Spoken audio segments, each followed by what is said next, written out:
We are live again for a new episode on resilience. So, thanks everyone for joining us today. This episode is super exciting.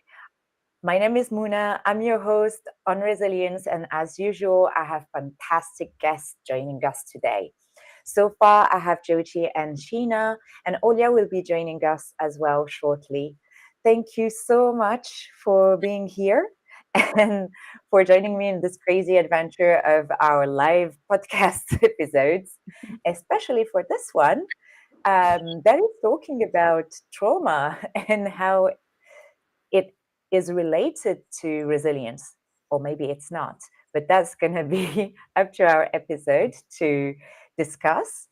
And I'm very grateful to have you join us. So, without further ado, would you like to introduce yourself and your view on resilience? And I'm going to start with you, Sheena. Thank you so much for having me. I'm really excited to be here and to talk about trauma and resilience. So a little bit about me. My name is Sheena. I suffered from PTSD following a road accident. So I have a fair view on trauma.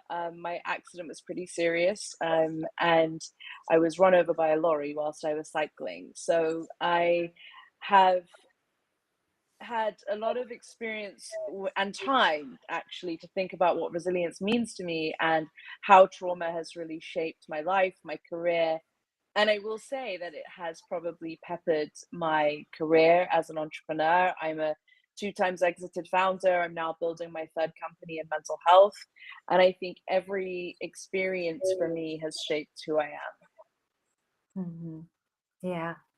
Thank you so much for sharing. And you, Jyoti, so nice to have you with us. So my name's Tell us a Jyoti. little more about your story. So again, thank you very much for inviting me to join with you today.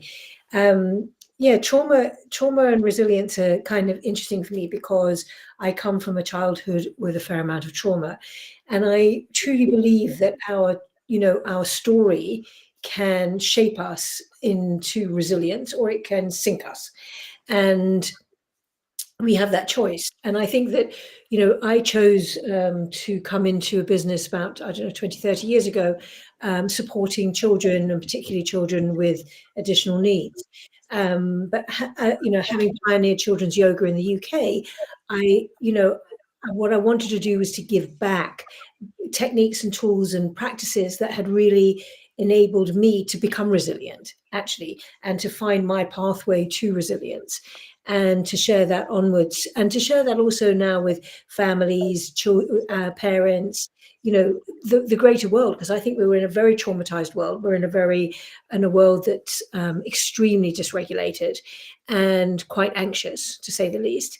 And I think there are simple practices and ways of being that can really transform our existence, and also then make us, as the adults around the children, models of regulated behavior that can then be passed down through the future generations. So yeah, that's really beautiful, and that's exactly so far what I loved getting to know about you ladies. And I'm super excited as well to have Olya joining us just in time to give us a 3-minute introduction about yourself to our audience and your own personal definition of resilience. Hi, ladies. I'm so sorry for being late. I was just finishing up another speaking engagement for our partners in Mexico on ecosystem resilience. I guess there is some connection because my primary line of work is the startup that I've been consulting full time for the last couple of years, which is in nature conservation and anti-deforestation compliance. So had a presentation on that. But overall, I've been a startup mentor and coach for the last 5 years, and for another 7 years before, I've been working with Fortune 500 companies. And I've been all over the place. I was born in Russia. Really sorry, my kids are just having a moment, so I hope it's not too disrupting. They're toddlers, so I cannot get away from them too far.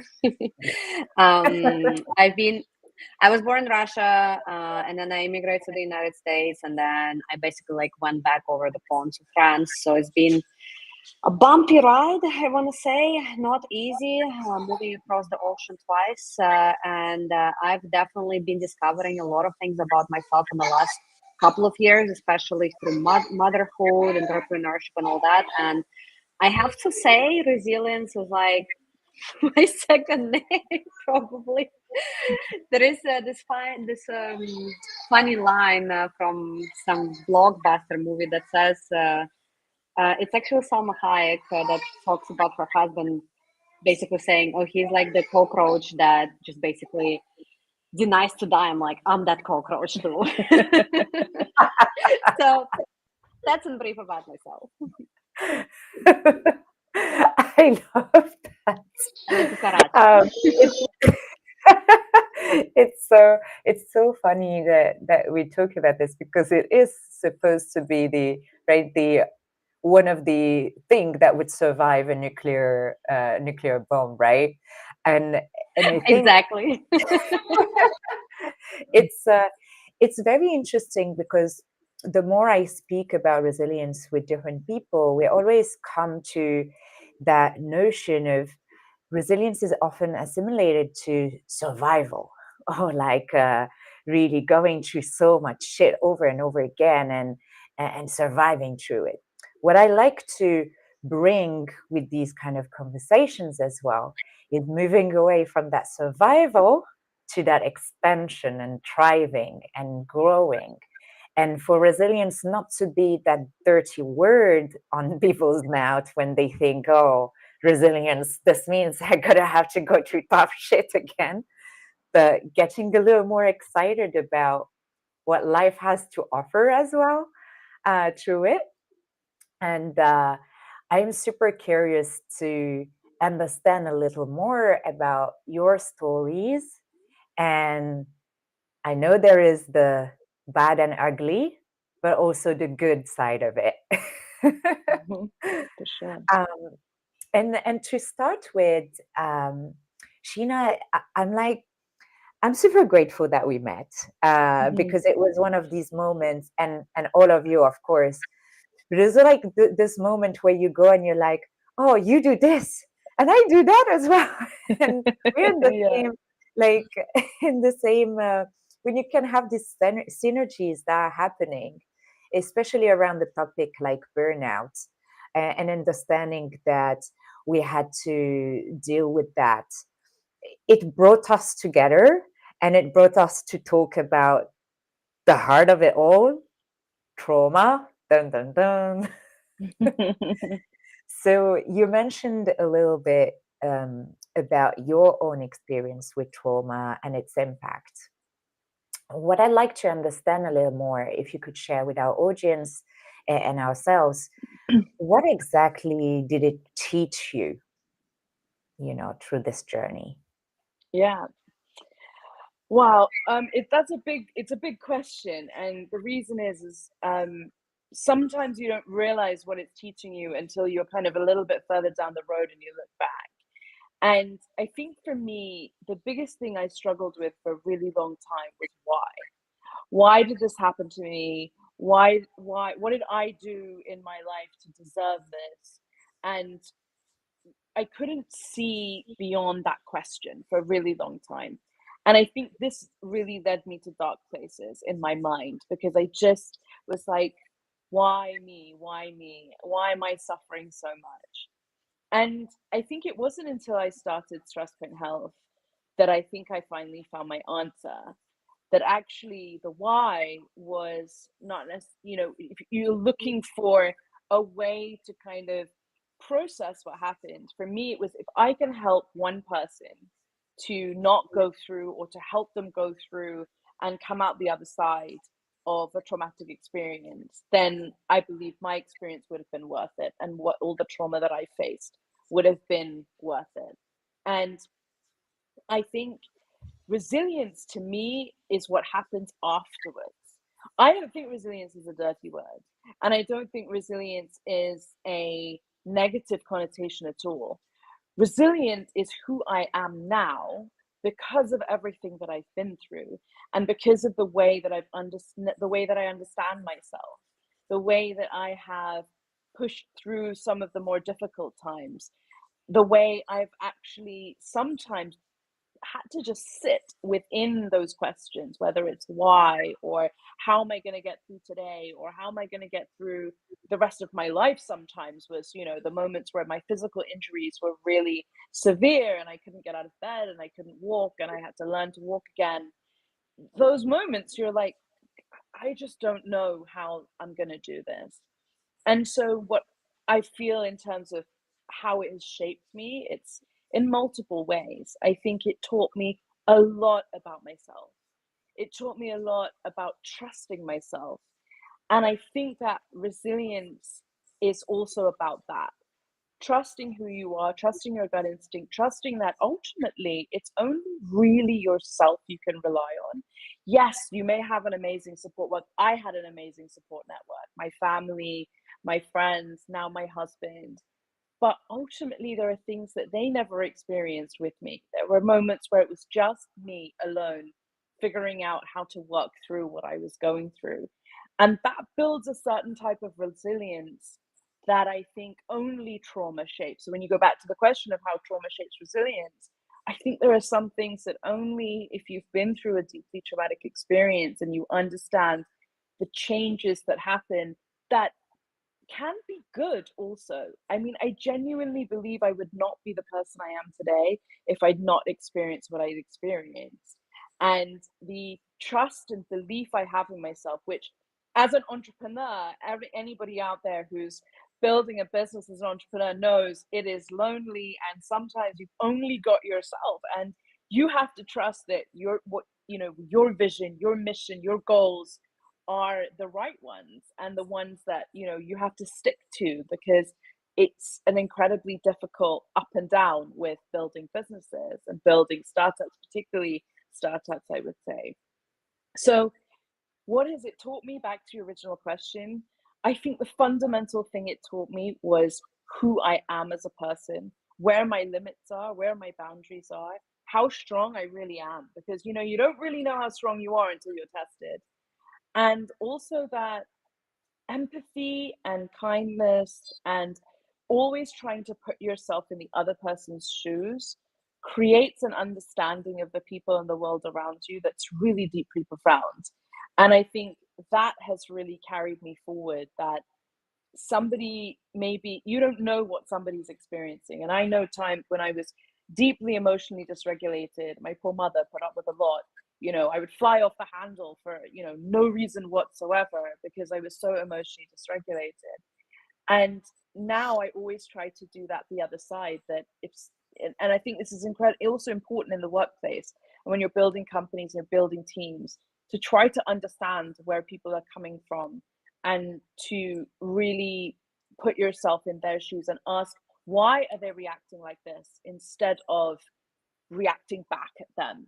And I think that, to me, is how trauma has shaped me, has shaped my resilience, my view on the world, and I think shown me that ultimately I'm a lot stronger than I thought I was. And that I wish I hadn't been tested in the way that I was tested, but ultimately I am grateful. Yeah, we don't always choose what we're going to go through, and the audience as well is joining us and is joining your story as well, to highlight how many people get stuck in their why, and I guess the victimhood state, but also believing that resilience is the power that you gain on the back of it. You get a hello from Amity as well, who was with you in the accelerator. And it's interesting because this conversation truly made me think of a video I've seen very recently, from a psychologist that was saying that we're in a strange generation where we have enough knowledge to kind of like be conscious of trauma, And when bringing up children, we're like thinking, okay, how much do we cuddle them? How much do we help them? Or do we actually let them go through their own experience to build their resilience? And it's like something that is quite creating that dichotomy. What do we do? Mm-hmm. um, and just before I turn to Jyoti to ask you about your experience, I just wanted to share Danielle's comment as well in the chat, who joins you, Sheena, to say that it reminds her of this quote that trauma creates change you don't choose. Healing is about creating change you do choose, which is a quote It's a by beautiful Michelle. quote. And I know I briefly touch on like psychology and children and kids, and Jyoti, I mean, I'm a big fan of therapy. It changed my life personally.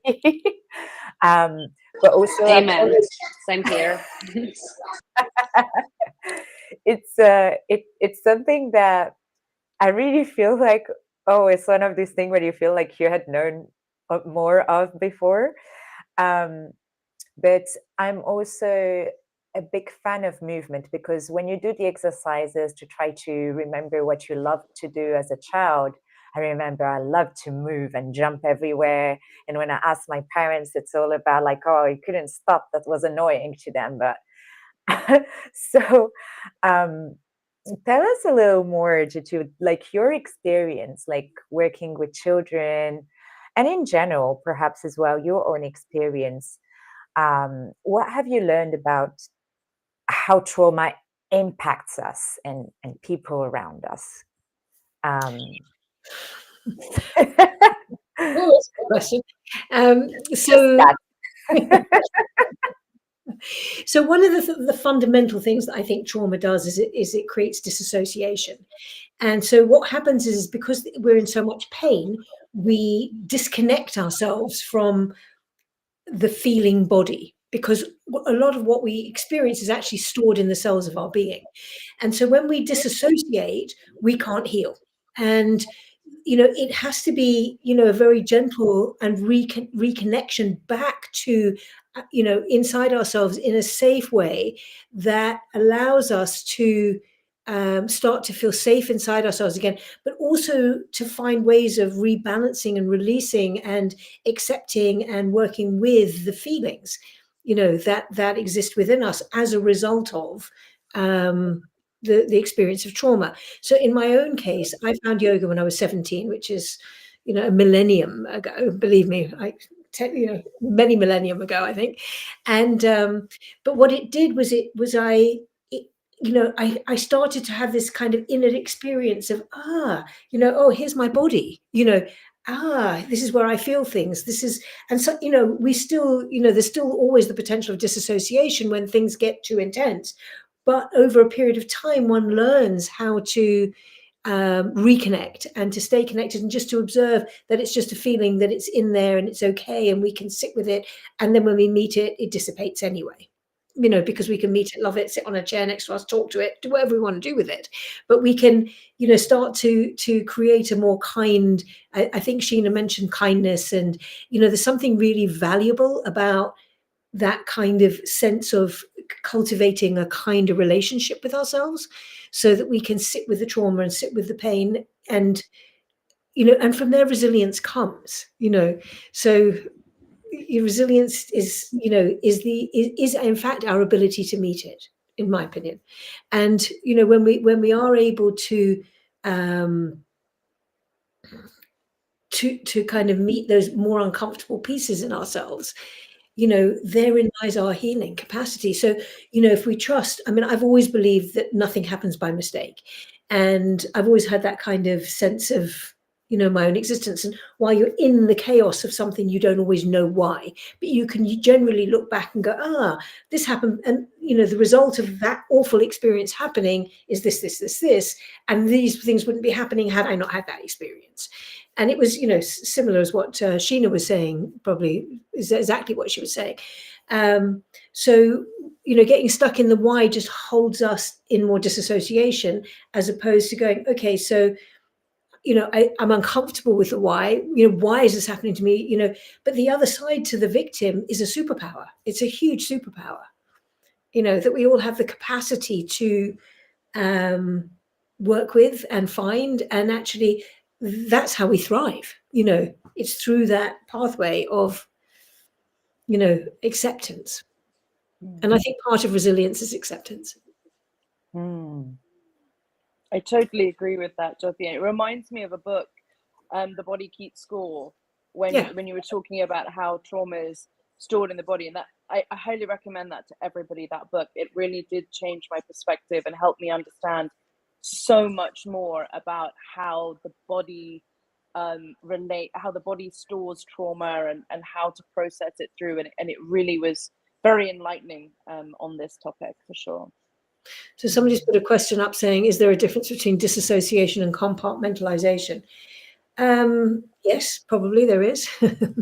Compartmentalization means I'm going to put this part over here, but I know I'm putting it there. So I've compartmentalized it, and there's a kind of consciousness to that compartmentalization. Whereas disassociation is just, I'm not here. I'm just disconnected. I'm not going there. So I think that's where the difference is, in my own kind of experience. And I think a lot of people, I experienced a lot of childhood trauma. So the result of that then becomes, all the kind of behaviors and kind of stories we told ourselves when we were children because our needs weren't met, become your story until you change your story. And until you meet those pieces of yourself and sit with that child in you and love her back to life, or love him back to life. Because that's actually how we transform and how we are able then to, call it resilience, call it what you want, but heal, and actually use it then as your superpower. My energy, my superpower. I walk with her every day. We walk hand in hand every day. And every day I wake up and go, oh, so what do we need today? What do we need? What should we do today? You start to play and you start to kind of create a different relational field that wasn't my experience as a child, that's for sure. But we can change the story. Yeah. And love heals. Somebody just said that in their chat. Love heals, of course. It's the most valuable, most important energy on this planet. Definitely. In our existence, love, Actually, self-love, right? It's very love out there, but it's cultivating that new relationship with ourselves that allows ourselves to love all those parts of ourselves that actually are quite uncomfortable. And go, oh, okay, so thank you. Yeah. Because but it's hard though. It is hard, and it takes courage. It does take courage, and it does take willingness. And time. Yeah, all of those things, to actually just go, it's okay, we could be here, But I think it requires love, it requires kindness, it requires courage, it requires time, it requires just a commitment to yourself, actually. And what's interesting for me is that as we change here, it changes our energy field. Exactly. So everything that comes into our energy field is then totally transformed because we've changed ourselves. Not because we've tried to fix anything out there, because we can't do that. That's not our job. Our job is here.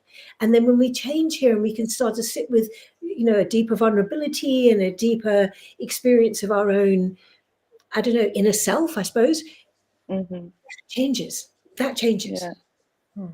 But I think resilience is part of also understanding that ebbs and flows.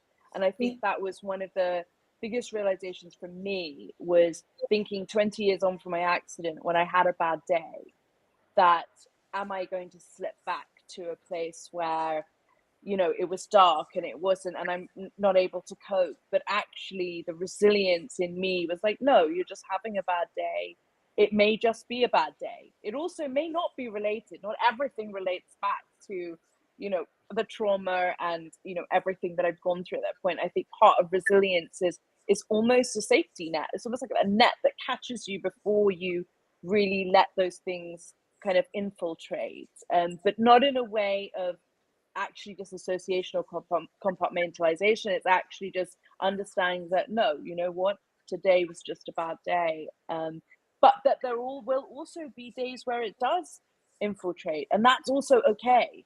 And I think that's, you know, the kindness and the empathy to yourself is about not beating yourself up if that is something you're feeling, because it is a constant process, and it is, you know, and I love that's what you said, Jyoti, about the energy field, you know, as things in here evolve, it affects the energy around you. I think that's really beautifully put. Mm-hmm. Oh, I think that's if I may add something, I think for me it's been basically I've been always saying like the most important story that you tell is the story that you tell yourself. So for me, resilience has always been about how I relate what has happened to me to myself, like the perspective. And I obviously learned it the hard way. I realized that my inner monologue of dialogue, I guess, because sometimes yes, I happen to talk to myself. Was the thing that was shaping everything. Just like an example you're bringing up, it's like it's just a bad day. Not everybody's there out to get me, and like things like this. I just had to basically rewire the dialogue I was having with myself, because I was really just putting myself, you know, digging a deeper and deeper hole every single day until I finally said, "Stop, stop! You don't need to do that. You don't need to put yourself down." And honestly, amazing the disassociation topic that was brought up. I was just texting Mona about that on Friday, because I just discovered in therapy that this is what has been happening to me for so many years by now. And I thought it was just part of my personality, me being a little bit cold, as other people would put it.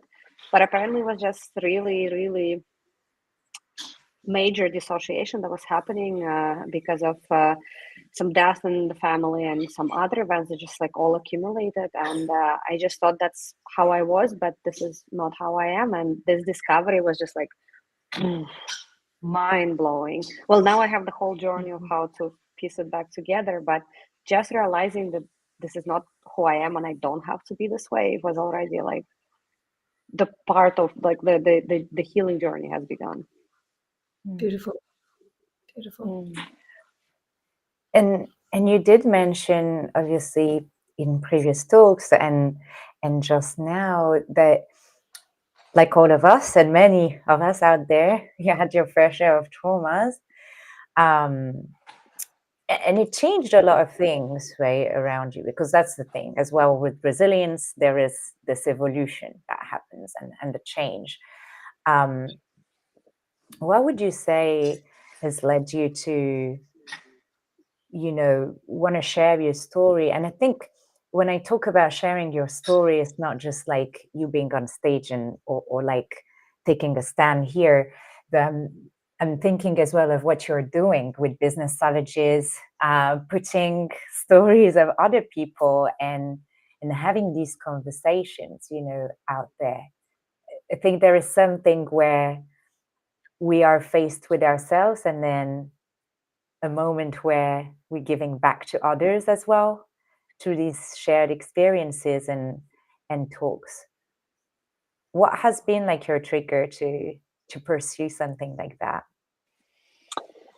Oh, I think now that I look at it in retrospective, I realize that this is actually connected to the trauma that I had from my teenage years, where my mom just wouldn't talk to me enough. She wouldn't talk me through any of the issues that I had. I was just like always left to myself to construct that story, deconstruct, do whatever I could with it.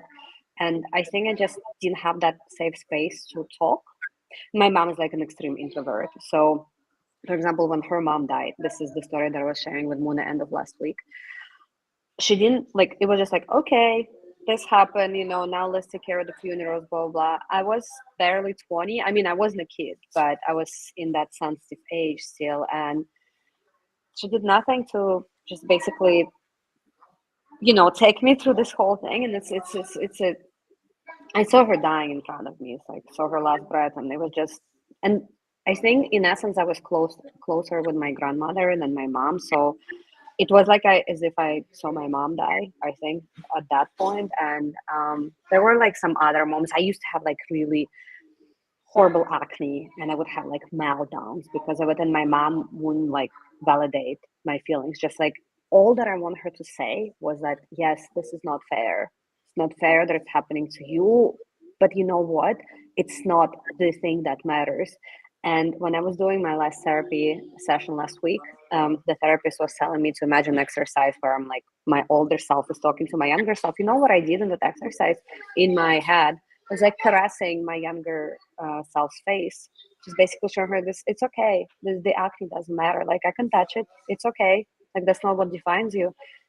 And I know my mom loves me to pieces, but this is something that she has not provided to me, this soft space for conversation, for expressing myself, for just like validating my feelings, etc. So I think in essence, the podcast that I have is the space that I've created for myself and others to do this, because I think this trauma of not having the space has defined my journey in so many ways. And that's what I actively try to do with my kids today, because my kids are 2 and 4. I mean, 2 is pretty small, right? Cannot really have a dialogue with him. But the 4-year-old, that's what I'm trying to do, is like, I just try to establish a dialogue and let her talk, no matter what subject, because I think in essence, I'm like reparenting myself, if that makes sense. Because I know it's like, I think it's a huge subject of today, right? Doing the inner child work, reparenting yourself, and just like stopping the cycle of trauma. And it's been really, really big on my mind. And as I've shared with Moon also previously as well, I would love to write a book on that subject. And that's why all these interviews that I'm doing on my podcast, I'm like, oh my God, like there is so many golden nuggets in there. And I'm just so grateful. And I met Mona through my podcast because I saw some of her posts on LinkedIn. I was like, oh my God, I gotta have her as a guest. And that's how the whole thing developed. And just the podcast brought me together with so many different, amazing, brilliant people. And I love that space that I've created, I think, for myself egoistically. Yeah, That's so beautiful. So Lovely. beautiful. it's definitely something. I think through connections and through so many like deep connections events as well, that I love to attend. Hello, we're joined by a new guest. Through all these deep connections, we reconnect with ourselves as well. I think this moment that we can share and we can understand that this cliche, apparently, ChatGPT now says you are not alone in every like article that you make it right.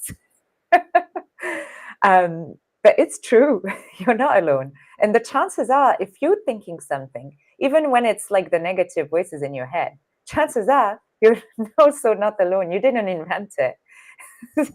Someone is going through the same thing. And having these spaces with each other are really a way to try not to perpetuate trauma for once, but maybe perpetuate healing and change this narrative.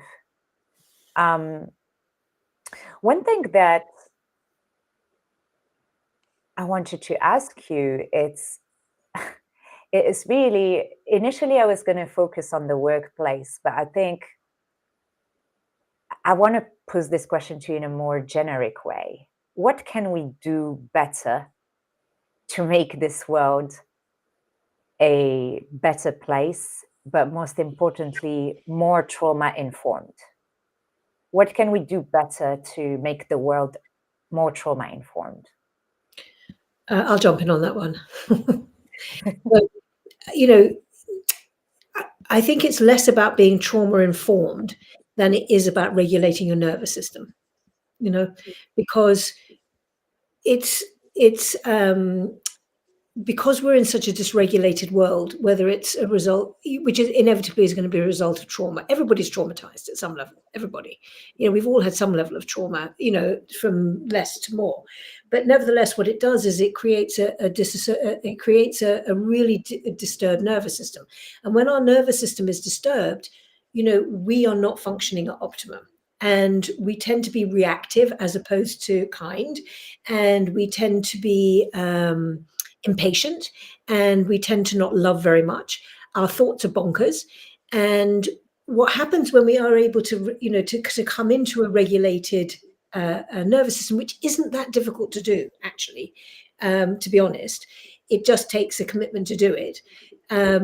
We start to be, your thoughts change, your heart's more open, you're more functional, and we're going to create a better world. And for me, it's not rocket science. It's just finding different ways of balancing the nervous system. And because we're all different in terms of what Peter Levine calls the window of tolerance, in terms of what stabilizes your individual nervous system, the kind of environment that you need to be in, So, for example, my daughter likes everything in order. That drives me nuts. I couldn't live like that. It literally makes me go, whereas, my it makes her nuts. So, we all have a totally different, so she and I have had to find a dance of acceptance between this is how I am and this is how you are. So I totally respect hers, but she equally has to respect mine, because I can't be that, because it makes me, trying to keep everything in that level of order. I'm a bit like my hair, so it just doesn't work for me, but all it does is it indicates and shows us that when we start to understand our nervous system, and we start to understand what brings us calm. So some people will need to be in silence. Other people will need to have the radio going all the time. Some people will need to be in nature. Other people will need to be, in a city walking past shops. It's all different for all of us. And there's no right or wrong in it. It's just learning about how we are in our optimal state. And then you can breath work, and you can use movement, and you can use, so some people need to move slowly, some people need to run, some people can't sit and meditate, they need to be moving through meditation. We're all different. It is finding what works for us. I agree with that. I definitely think that it's not about being more trauma informed. I feel like actually we've kind of gone the other way, where everything is talking about the trauma or the traumatic event, or what the catalyst was, and we're not talking enough about the techniques, the impact on the body, and how to heal from that. And I think that for me is where the next phase of work needs to be, or next phase of focus, I should say, because as Jyoti quite rightly said, when your nervous system is dysregulated or your emotions are dysregulated, it's very hard to process logic, thinking, decision making. You're not being rational necessarily. And then the culmination of this, chronic stress, chronic anxiety, it leads the final end point is then burnout, which we know a lot about, and something I've also experienced in the workplace. So I think we need to be looking at how we prevent that it getting to that point of burnout, where then it's just a total system shutdown, which is in essence what burnout is. Everything just shuts down, and it's really then difficult to pick yourself up, and that requires a lot of specialist help. And so I think it is as Jyoti quite rightly said, how do we regulate our nervous system? How do we regulate our emotions? Because if we do it early enough, it is easy. It's not easy, but it is possible. And we can use things like movement and exercise and things that give us joy. But as it gets progressively worse, those things become harder to do. And then it starts to ingrain, and it starts to become a deeper problem. And that's where, you can start to see more chronic conditions like generalized anxiety or PTSD or burnout. And so, yes, it's important I think we're in a world where everyone recognizes trauma, but I want to see us move into a phase of what are the resources we can use? What are our actions that we're taking to, move forward from just talking about trauma? Because also talking about trauma can in itself be re-traumatizing. If you're dysregulated, if you sit within that trauma, it can then really start to ingrain itself in your mind and your body, your life, your relationships, and it starts to slowly affect everything. And so I think it becomes your really negative story. Exactly. It becomes your negative and story, that negative cycle. Exactly. I think I could put both of your points together when it comes, for example, in my current startup, I'm managing about 10 people. And what I've realized is that not everybody's like me, obviously. I mean, this is not my first time being a manager, but it's shining through right now. I think me having kids really affected this whole outlook. I'm a lot more empathetic to people who are managing. So the examples that you always brought up. So understanding and respecting that not everybody is the same way that you are, and like not trying to change them, but also giving them the space to shine, which I think is super important. I think as a lot of managers do not want to like let go of reins, and they don't let other people express themselves. It's like, this is killing so many brilliant people. I mean, emotionally, and they just kills the initiative, and then you end up with people who are just naysayers and are just waiting for instructions, and then managers are complaining, oh my god, my team has no initiative. Well, man, you killed it, because they're coming up with these ideas and you're just killing them because they're not your ideas. I've seen this happen so many times, and that definitely leads to burnout. And I know that we talk about like there's so many different ways, like we're all so different. The audience as well, Daniel is chipping in to reinforce that, yeah, of course, trauma is personal and healing as well. So we all have different journeys and different things that work for us that might not work for others. So because we're like 4 different people here, I'm going to ask you specific examples of what works for you to regulate. And maybe our audience could also chip in. If you have any tips, guys, please drop it in the chat. But yeah, what's working for you? It's changed, I will say. Sorry, go ahead, Jyoti. I was going to say, for me, it's changed over the years. You know, when I was at the start of understanding that I had PTSD and understanding what that recovery journey looked like, it was very much EMDR, neurofeedback, you know, traditional psychiatric therapy that got me through that. And as I sort of, you know, got through that initial very acute phase, then that changed, you know, to now today. What works for me is, of course, my app, which uses sound frequencies, which have really helped to regulate, but also exercise, doing things I love with my friends, being around energy that lifts me up. Work, I love what I do, so work brings me that kind of thing. But in moments where I feel that I've had a difficult day, or I feel particularly dysregulated in some form, sometimes it's just simple as sleeping and just resting, and not, and you know, as entrepreneurs, we are made to feel so guilty for resting and for taking time to ourselves. You know, startup culture is so toxic for that, that you should be going all the time, and if you take 5 minutes, you know, you're a failure. And I don't subscribe to that at all, because I know how detrimental that can be. And so I take guilt-free rest. And if that means an afternoon nap for 20 minutes, or it's, you know, going to the beach on the weekend or whatever, I will do that, because I know that I can function better, perform better, and, you know, be better for the people around me if I do that. And coffee in the morning also always helps. Yeah, I mean, you're really talking about kind of that sense of self-care, and self-care is one of those words that's bandied around, and you know, it can mean anything from going, you know, having a hot bath, and it can mean actually to being, you know, connected to yourself enough to say, I need to rest, or I need to go for a run, or I need to move, or I need to do something that's going to, you know, stabilize me in this moment, you know.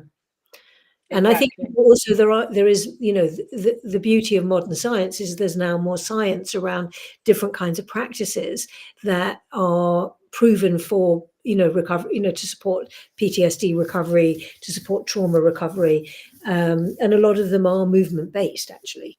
You know, there's a lot of stuff in the yoga therapy world around it, and you know, and other worlds as well, EMDR and you know, varying other practices as well. You know, the moment I started. Oh. No, go ahead. I was just gonna say I started practicing walking meetings. So because obviously I work remotely, I am now also encouraging people on my team. I'm like, hey guys, if you don't need to be in front of your computer, we're just talking, you know, like brainstorming, whatever. Please feel free to take a walk, because a lot of times I find myself just sitting in front of the freaking screen for 8 hours a day and not moving. Yeah. So there are some simple things that we could implement. It doesn't have to be like a drastic change. So for me, it's like not aiming for the drastic change, because I know it's not going to happen. It has to be something small first. B, only comparing myself to myself. This is something that I used to like really, really discourage myself by comparing myself to other people who made it, right? But it's just not fair. You have no idea how they got there in the first place. And not over planning. This is my other biggest problem. I just always put too much on my plate, and then I would bash myself for not completing it. While from the very beginning, I knew there was too much, but I still was trying to accomplish too much. That's the kind of pressure we put on ourselves, isn't it? So that's another narrative change. Exactly. You know, Exactly. it's all about the stories we tell ourselves at the end of the day, isn't it? You know, am I worthy of a nap this afternoon? Am I worthy of, you know, walking and talking or whatever? I have a dog, so I have my headphones and I do half my meetings while I'm walking my dog. Yeah. You know, because it's easier for me, and it's also I find that my brain works better when I'm moving. Yeah. You know, I And get I used to clarity and more wisdom seems to come through when I'm moving. yeah. I used to tell people that I wasn't a morning person, and to make an excuse for the fact that actually mornings were very difficult for me. I used to wake up in pain. It would take time for me to get going. So if someone put a meeting in at 9 o'clock, that would involve me getting up at 6:30, because it takes me a full hour for my body to really, get going in the morning and do all of that. And then I stopped justifying it. I was like, no, why should I feel bad because mornings are difficult? And people were like, oh, you don't do early morning meetings. No, I don't, because it doesn't work for me. And it doesn't work for my body, which has been through, a fair amount of trauma and physical injury. And that was, to your point, Jyoti, about, recognizing within yourself and being honest with yourself. I laughed it off as, I'm not a morning person, haha. But actually, it was genuinely was very difficult for me. But took me a really long time to admit that, or to say that, or to stop making excuses, or just grin and bear it. When somebody put there was a meeting that was required in the morning. And the irony is now, as I'm getting older, I am shifting, moving to a hot country helped to, with my joints and, the pain. And so mornings are easier now. And I've sort of, it's a running joke in my house that now I'm turning into a morning person and I need to be in bed really early, which was never the case. But, but it feels good to be honest with myself and stand my ground on the things that work for me and the things that don't work for me. And it makes my day easier, and it makes me feel much kinder to myself for that. You know what's so interesting about that, though, is that when we are more honoring of ourselves, we're actually being better models for the rest of the world. Because people, if children learn from what they see, not, they don't learn from what you tell them, right? So if you're not authentic in what you're saying because you're not living your truth, they'll see right through you. And as we grow up, we're responding to how other people are actually less than what they say. The stories that we tell ourselves aside. And so when we change our inner landscape that says, no, I'm worthy of not starting work till 11 o'clock in the morning, or whatever it is, doesn't matter what it is, whatever it is, you then model something that's actually what the rest of the world needs to be doing. Yeah. Yeah, that is so true. And I think I say this to my team, that we're a mental health company. And so what kind of example are we setting if we follow the same toxic roots and things that are propagated in the tech world? And then yet we're saying, oh no, but we've got to prevent burnout. And so I'm really very open with my team to say, work the hours that work for you, as long as we deliver when we need to, we achieve our goals, we're constantly moving forward. If you need to do that at midnight, if that works for you, or at 3 o'clock in the morning, or 5 o'clock in the morning, whatever, that's up to you. Because I do believe that flexibility and that ability to let people set their own pace is really important. I think it's why working from home and hybrid working has been such a revelation, because particularly for women, suddenly all of these things you're trying to juggle now just have become that little bit easier. for some women it's become a heavy burden, because there's that sense of now, oh, you're at home, you can do more, which is not healthy. But I think for others it's given flexibility that I think was creating really difficult, stressful situations, for men too. I mean, it's not just about women. I think I've seen some, somebody was telling me the other day that a CEO now, he does 2 days from home, so he can be present for his kids, and it's made him a much better leader because he's getting that balance in his life. So it's not just women, but I think you're right, Jyoti, about practicing what you preach in that way, and being, standing up for what you believe in. I think allows other people to do the same, even if it's something that they may not have felt brave enough to do before that. Yeah, I think it's about giving people like active permission. I mean, I have a very silly example, right? I'm managing the sales and the marketing team at the startup, and I'm very close with one of the sales guys who was like the first hire on the team. And so I would share some things with him that I wouldn't share with others. So one day I was telling him that I was having a glass of wine for lunch, and I was actually outside, enjoying the weather. He's like, "Oh, wow, lucky you." I'm like, "By the way, I would love for you to do the same." I'm like, "Please go get lunch outside. Please get a glass of wine or whatever, you find great for lunchtime." Not that I have a glass of wine every single lunch, just to make clear. But they don't realize, like people who work with you and for you, I think they don't realize that they can do all these things because maybe they don't see them actively from you, or they're just afraid to ask, right? And I think it's also about just also telling them, so on the one hand giving them permission, but also on the other hand saying that you don't have to be like me. I absolutely almost every day said to my team, I'm like, if you see me online at 10 p.m., you do not have to do the same. Like, this is how I work. This is what works for me. It doesn't have to work for you. And to finish this off, because I want to get your opinion, ladies, I saw a post on LinkedIn yesterday that was talking about, like my boss is so flexible. He just like lets me do what I want as long as I put in 40 hours a week. I'm like, that's not flexibility. Like, it was about working from home. I was like super great, and his boss is flexible as long as he puts in 40 hours a week. What's your take on that? Because obviously I have my own, but I would love to hear yours. So I mean, 40, I mean, look, it's a tricky one though, because, if that's 40 hours a week, it doesn't give you much flexibility in the week. I agree with you. So I think it's a sort of a bit of a contradiction to say you've got all this flexibility, but you have to work 40 hours a week. I mean, I think that there's a sense of you have the flexibility as long as you're delivering, because what if what you need to deliver only takes you 20 hours and the remaining 20 hours you're just ineffective and unproductive because you need to feel like it's going to take you 40 hours. It reminds me of my early days of banking, and I was in investment banking as a graduate, and I used to leave the office when I'd finished what I needed to do for the day. Sometimes it was 7, sometimes it was 9, sometimes it was 11. And I was the only woman on my team of 30, and some of my male colleagues, would tattletale to the boss, Sheena's leaving at 7 o'clock every day, when I knew full well they were staying just to bill dinner so that their boss would think they were, working late.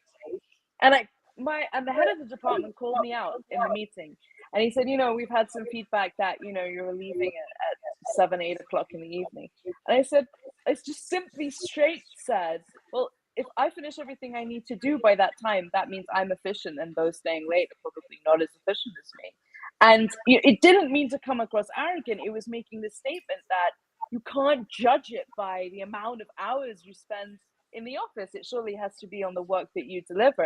And it kind of stunned the room that I sort of spoke up in that way, but that I felt that I was being unfairly called out just because I wasn't playing the game in the same way that others were in the office. Well, I'm a business owner, and as long as my team get the work done, I don't mind how many hours they work. Exactly. I find that interesting that putting in the hours is 40 hours a week. I can't remember last time I only worked 40 hours a week. And I'm like, probably even as a student, I was working more than that.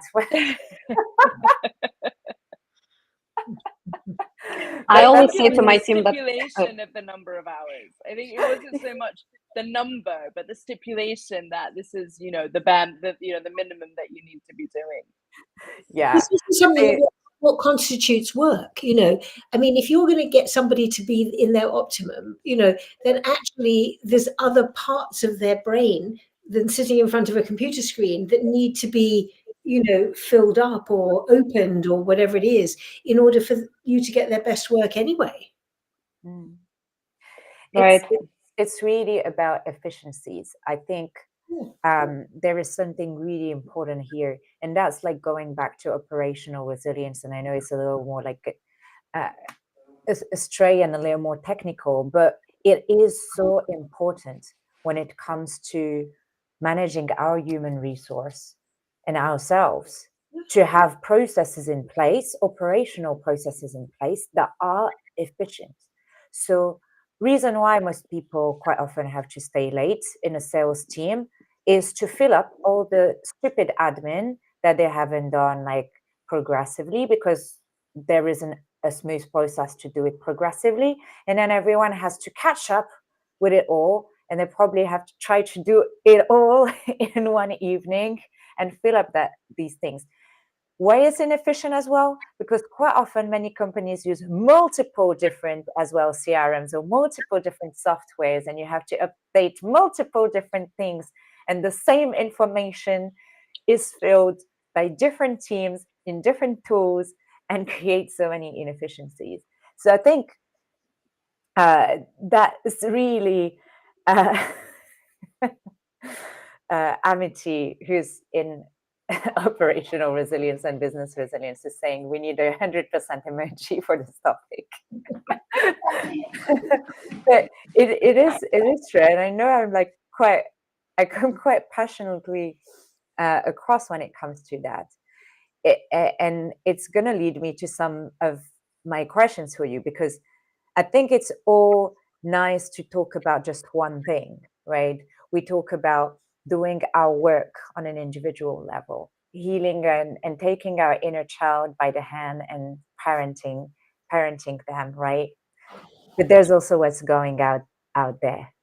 There's also, is there a psychologically safe space to evolve? How do we build our environment that we can influence? But what about the environment we don't necessarily influence, aka the systems? So who has the responsibility to influence this? It's us as business owners, right? We can set these processes, we can discuss these operations, we can make sure to have something in place that is in favor of everyone's efforts. So for the collective to work well, and I know there's like quite a few tips in the chat. Thanks, Sarah Louise, for sharing what helps you in your day. She's mentioned that TRE and Brain Spotted has worked for her in her healing journey and in her own self-regulation. That's definitely so many different disciplines out there. TRE is quite relieving. I've tried it myself. It was quite awesome, but I've tried many things. So going back to my questions, what strategy could founders develop to hold a safe space for their team? And by safe space, I'm not only talking about psychologically safe, but also this full range of different operations. So in your experience, what can you recommend? I would say sorry.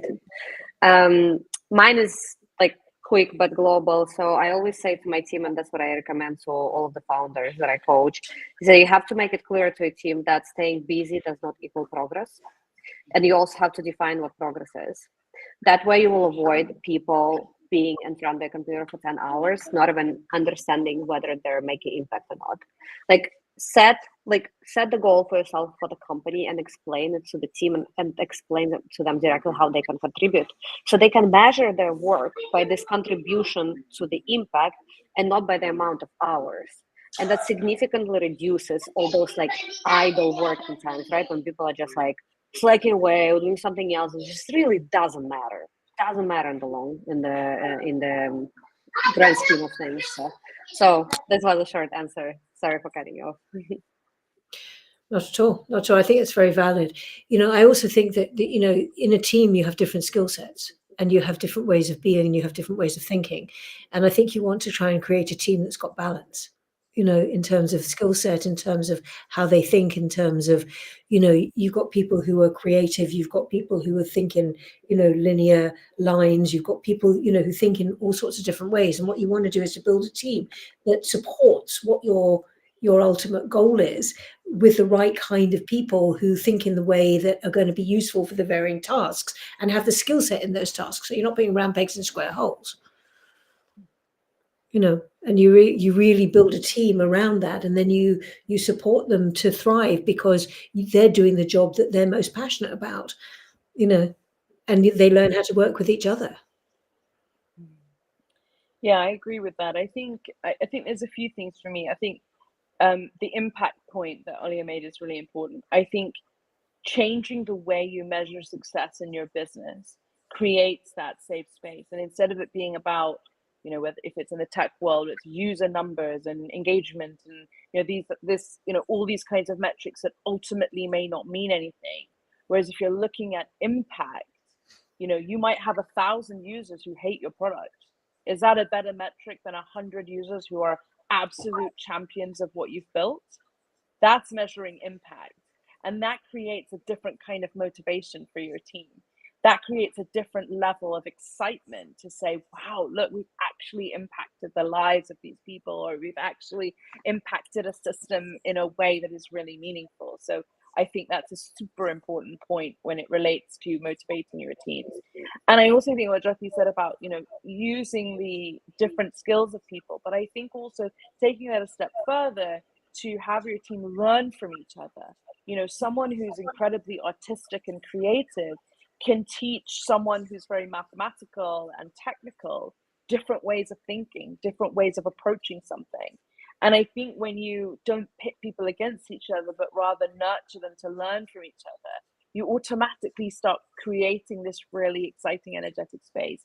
I think it's what in the early days, when tech companies like Google and Facebook and so had these offices with pool tables and spongy cushions and like a breakout area in this area and that area. That's what they were doing. That's what they were creating, that environment for expression in different ways, but bringing together maybe your software developer on one side and your designer on another side into a game of pool. Who knows what conversation comes out about a new product or a new way of doing something or feedback from customers. So I think that's what the tech world got right in many, or the startup world I should say, got right in certain instances about promoting that creativity. I can't say that they always got everything right, but I think that was really important to create that safety in space of expression. And I think it is about safety of expression.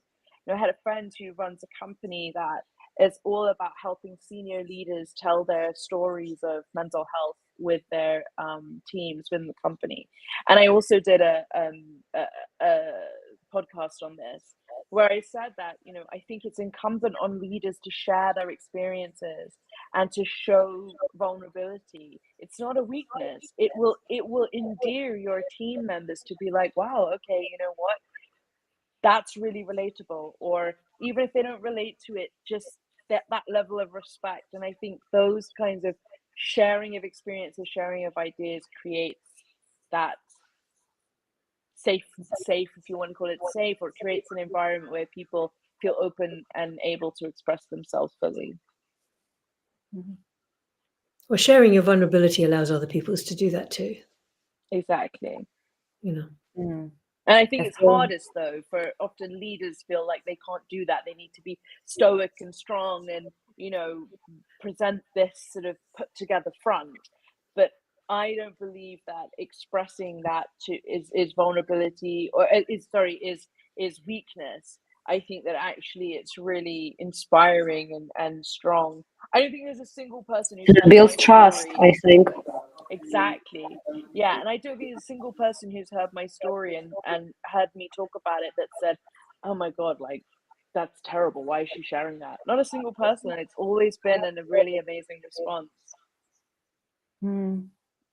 Leading by example is really something that we've continuously been mentioning, right? It's like this concept of treating others the way you want to be treated, showing up the way, if you show up as your best self, then you influence the world to do the same, and starting with the change within and the work within to expand and influence our environment. I also want to take this time to remind our audience that if you guys want to drop your questions in the chat, we would very happily address them. So please don't hold back and drop us, take some time, drop the questions. There's no stupid questions. And yeah, we will be happy to address them. One of the thing that, and I'm talking about questions asking the audience to ask them, but I want to ask you as well. What are 3 major questions to ask ourselves to figure out, to create that little spark of awareness, to figure out if we're dealing with kind of a consequence of trauma, or is it our shadow, our shadow self that is teasing us there? Yeah, just that, what would be the questions that you'd suggest the audience to ask themselves to figure that out? Well, one of the questions that I ask myself every day is, how am I? How are you? So you can do it through your heart space. You can put your hand on your heart, go, oh, say hello to your heart. Something I learned from a Buddhist monk about 45 years ago. It's just, say hello to your heart. How are you today? How are you? What do you need? You can do that through there. You can do it with your child. You can do it with yourself. You can give yourself a hug and just go, okay, good morning. How are you today? What do we need today? So you start to, just put a gentle inquiry in, and whatever arises, arises, I mean, that's one way of doing it. Yeah, that's for sure. There's always this thing. There was this conversation I had earlier this week, especially about how trauma shows up in the workplace. And there's always, being in customer success for a long time, you have to deal so many times with unhappy customers who seem very violent isn't the right word per se, but could be quite a clash per se. I always had this belief that nobody wakes up to come after you, nobody wakes up to make your life a misery, but it can feel like it. Yeah, but hurt people hurt people. Exactly. And I think that's... And I think if we can recognize that, then you can have more empathy towards their hurt, as opposed to be reactive towards their behavior. Underneath underneath everybody, any bad behavior, whatever it might be, is unmet needs. Yeah. Unquestionably. It's why I said at the beginning on that, I like to ask myself why that person's reacting the way they're acting before I respond or react, because you never know what has led them to that point. And it may be nothing to do with you. It's just, the circumstance of the day or their week or things that have happened to them. So I think Jyoti's absolutely right that it is about recognizing someone's behavior may not be reflective of who they are, and it could be momentary or it could be a part of a bigger picture. But and I think that I do the same to myself. If I ask myself a question, if I feel that I'm not responding to something in the right way, or I don't feel like I'm presenting myself in the best way, I ask myself why, and I self-reflect as to why I'm doing that.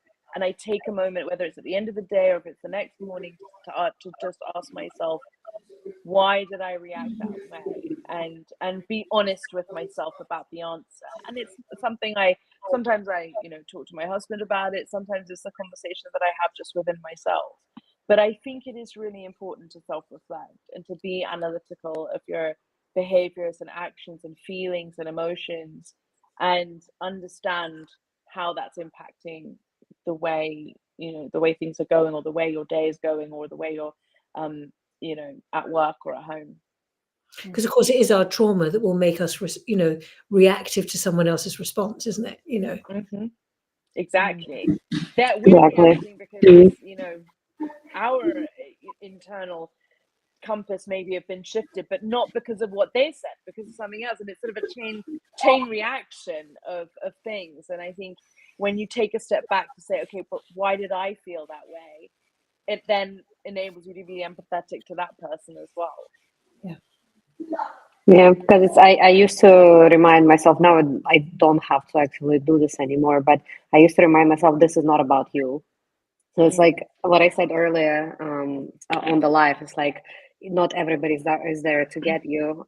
I used to absolutely think that way, that I was the problem, there was something wrong with me, etc., etc. And I had to really actively work on shifting that perspective.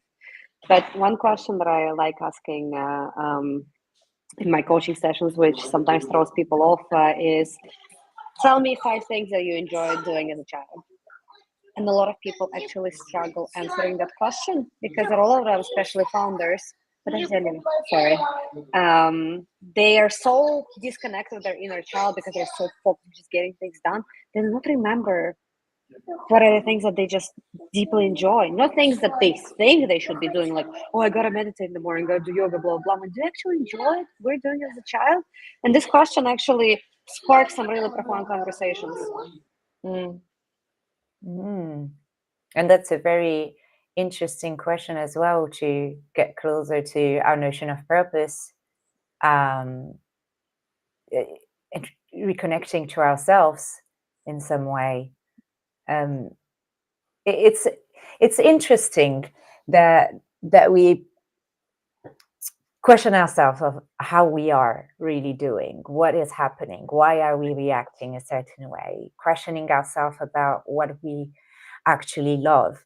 And I know that each one of us has their own journey through trauma and our own lessons.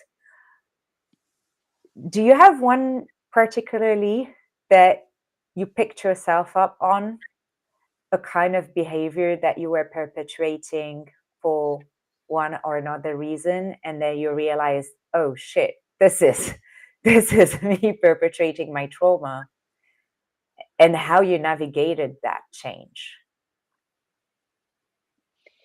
For me, it was all around friendships. And when my accident happened, the 3 closest women in my life, or that 3 closest female friends in my life at that time, really let me down, and were not there for me. And these have been friends for a really long time, and close best friends. So it really affected the way I approached female friendship after that. And I pushed away friends that were there for me, and I put energy into friends who were not really friends. And it wasn't until my 40th birthday, which was only 2 years ago, where my 4 friends from university who've been there, I lived abroad in different countries, and whenever I come back, I'd always seen them. And I actually levied an apology of them. And I said, I feel like I've not been a good friend to you guys, because I was so burned by female friendship. And they told me, and it changed my entire perspective. And they said, why are you apologizing? Like, for everything you've been through, we see you as someone who's living her life and spreading her wings and, moving through all this pain. And we're just so proud of you. And it was such a profound moment. And I think if I hadn't expressed to them that I was feeling all of these conflicted things about the friendship, they would never have healed that part of me as it related to female friendship, because of what happened during my accident. And I think, and now I've met other women along the way who I've become friends with, and I was able to nurture those friendships because I'd healed that part of me that was deeply traumatized by female friendships and distrusting, and loyalty was this huge thing for me because I had never really experienced it. So it became this standard bearer for me, that loyalty was cut and dry, it was black and white. And I think that really healed my sense of what female friendships could be and the beauty of them. And that took me 20 years, like really 20 years it took me to really finally appreciate that. And those girls know who they are, and they will always be the women that shaped me in ways that I didn't even know was happening until we had that conversation on my birthday. So Wow, Beautiful that story. definitely is beautiful, and also is like a beautiful title. The women who shaped me is definitely. yeah. Thank you so much for sharing. Jyoti and Olya, do you have a personal painful moment?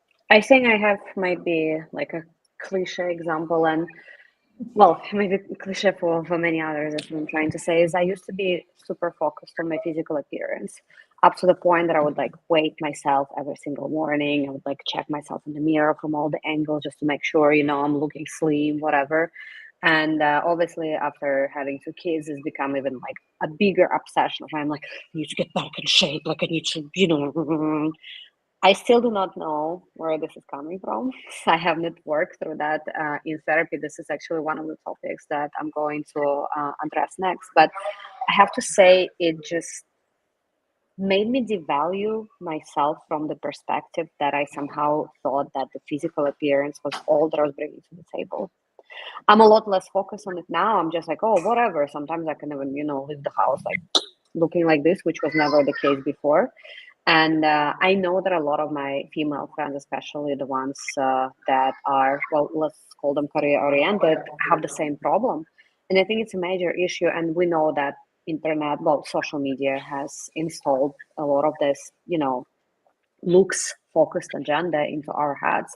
I think it's a major, major issue, not even just of our generation, but generations to come. And I wish there were more, influencers. I hate that word. The influencers that would actually say, look, it's not about that. I mean, sure, if you want to look good, but if you do it, but that has to be just like something that you enjoy, right? Not something that you feel like is dictated by society, family, friends, etc. So for me, this is my destructive behavior that is finally coming off the plate now. But I wish I had stopped doing it sooner. Mm. It's interesting that you speak about influencers. I was at an event last week around well-being and in loads of inspirational talks, and Sadhguru was streaming live, and he was questioned by the audience around social media and influencers and where that was heading to. And something interesting, an interesting takeaway that he had was that influencers can be positive in our world. It's our responsibility to change the world with influencing it with what we have learned, with this new things. We always see influencers with a negative connotation, but the same way that it has influenced these doubts, we can use this influence to change what healthy looks like, what good looks like. Maybe good is now healthy and not just good appearance wise or good success money wise, and redefining success, having different quality relationship with ourselves and others, for example.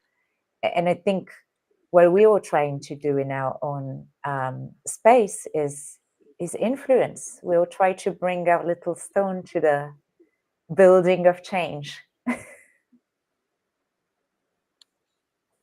Yeah, I think that makes a lot of sense. It's again, I think goes back to the point of the story you tell yourself, right? My story used to be, oh, I need to look good, otherwise, people will not pay attention to me. Now, for me, it has shifted. So I work out because I want to be strong. I want to be strong for my kids. I want to have enough energy, etc. So it's like not anymore about how I look; it's about how I feel. But that transformation took me so much time. Again, I wish I had. So there's one regret I were to share today would be this. I wish I just started seeing this at this angle so much earlier. But Well, it's easier said than done, isn't it? Like, yeah, it's in retrospect, Yeah, sure. you say that, but it was a journey for you to get to that realization, and I right. think in different ways, I totally understand that. I looked at my body for a long time with the scarring and used to think I was just a monster, that I was just so disgusting, that I looked so deformed, and it took me a really long time to then see my scars as a sign of strength, that those physical scars, that every time I looked at them, I should be looking at what I survived and who the person I became, as opposed to something disgusting and deformed. But that took a long time and a lot of therapy to get there, but now I am there and I'm happy for that. And I think going through those processes is also important to build true, I think, coming back to the topic, to build true resilience, to really build a true solid sense of that self-belief. I'm not just convincing myself that my scars are a sign of survival. I believe that truly in every fiber of my being. And and I hope for you, Olya, as well, that you feel that strength is strength from training and exercising, is it's now part of who you are, not just something you tell yourself. And that, I think, is the other side of all of this, of the trauma of our experiences, where that true resilience lies, is that conviction in, and it just, then that becomes a part of who we are, instead of the trauma and the negativity. These positive affirmations become our daily life, and what we see when we look in the mirror, and what we propagate when we're out in the world meeting people and building teams, building businesses, building relationships. But to get there, you have to go through your vulnerability, don't you? Exactly. And actually that's where your vulnerability becomes your superpower. Absolutely. It's your vulnerability, and it's the ability to actually go into those darker places of ourselves where we don't feel valued, where we don't feel enough, we don't feel, worthy, whatever Exactly. we tell ourselves. That when we come through that, that becomes our superpower, and we start to honor those parts of ourselves. There's resilience.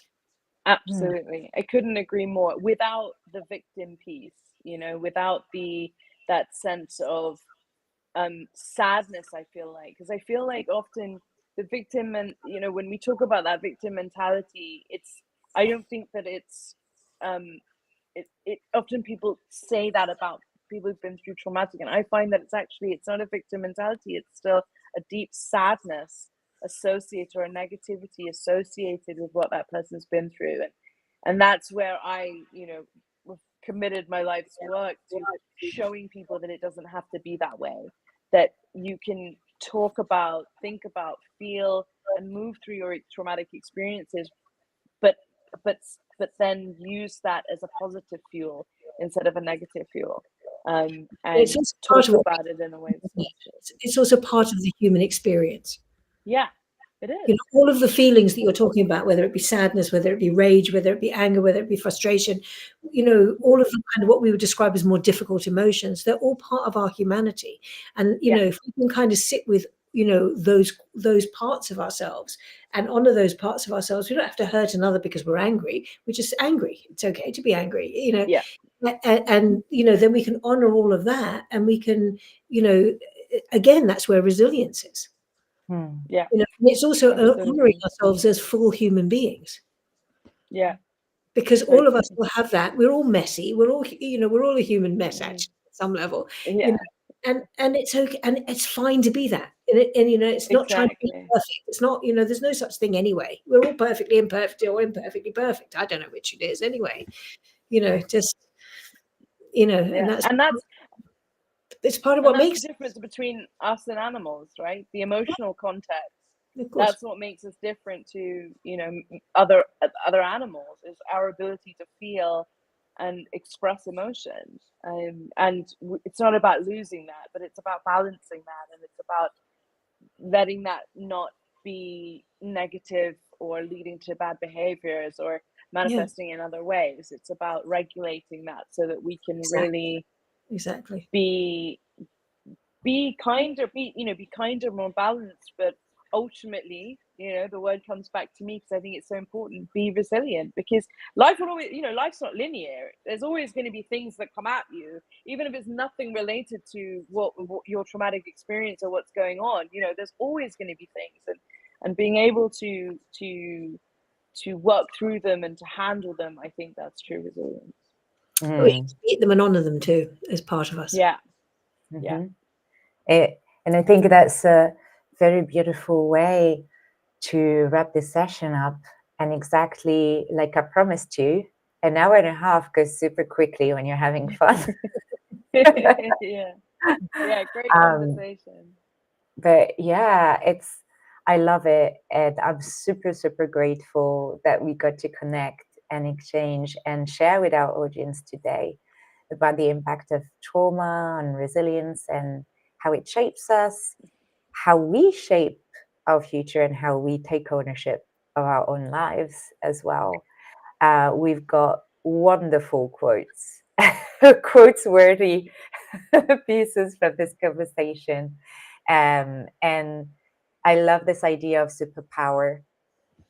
So please, for our audience, do connect with our wonderful guests. If you have any questions that come up, drop them in the DMs. Reach out to each of us to ask them if you have certain preferences and you want to ask anyone about their areas of expertise. Go check out their respective websites, connect on LinkedIn, connect with each other if you're connected on the live at the moment. Just wanted to thank you so much for joining us tonight. And thank you, my ladies, for another ladies and female heavy episode. I promise I don't do it on purpose. It's just happened that way. Thank you so much. Thank you. Yeah, I've enjoyed my hour and a half with you guys. Thank you so much. Me too. Thank you. Thank you as well.